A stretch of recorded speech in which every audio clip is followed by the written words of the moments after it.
Yeah, what would you eat if you could have something to eat? Well, I'm a cook. I can cook, see?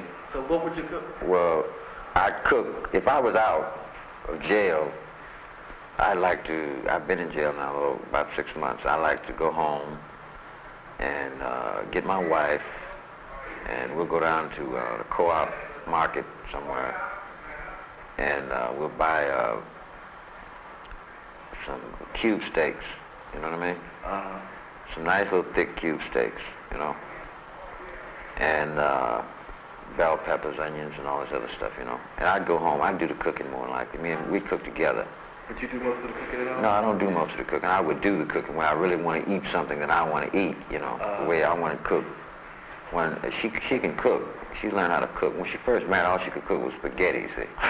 So I do 50% of the cooking now. She learned how to cook, you know, by me helping her, teaching her how to cook, you know.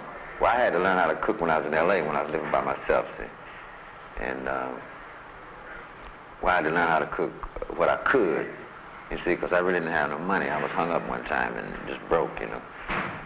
But what I'd cook is I'd take me some cube steaks, flour them down, season salt them down, pepper them down, and then I'd douse them in some flour, and I'd put them in a pan of hot grease, you know, about 4 of them. And as they brown on one side, I'd flip them over. Then I'd cut up a whole onion, slice rings of onions, and I'd cut up some rings of bell pepper, you know, and then drop a lid on top of it, you know, and lower the fire down, you know, and let it go slow. And meanwhile, the ham ends or bacon ends is already boiling. It's already been boiling at least, you know, 30 minutes, you know, on a high fire. And I drop either some fresh shell black-eyed peas in there, but a frozen black-eyed peas, which I prefer, you know. Actually, I didn't put them on before I dropped the meat in, you know, because the way I'm going to do this. But I got these black-eyed peas going, you know, with a little bell pepper in there, you know, and I would season it down right, just, you know, black pepper and all that stuff. I like highly seasoned stuff, you know.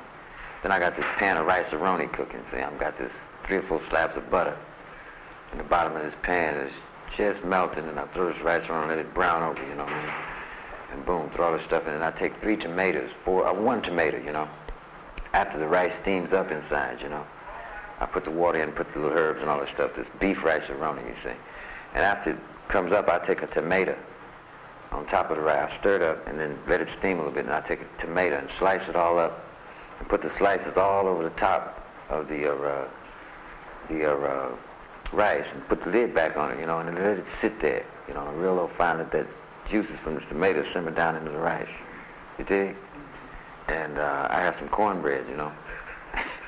And I like a tall, cold glass of milk, you see.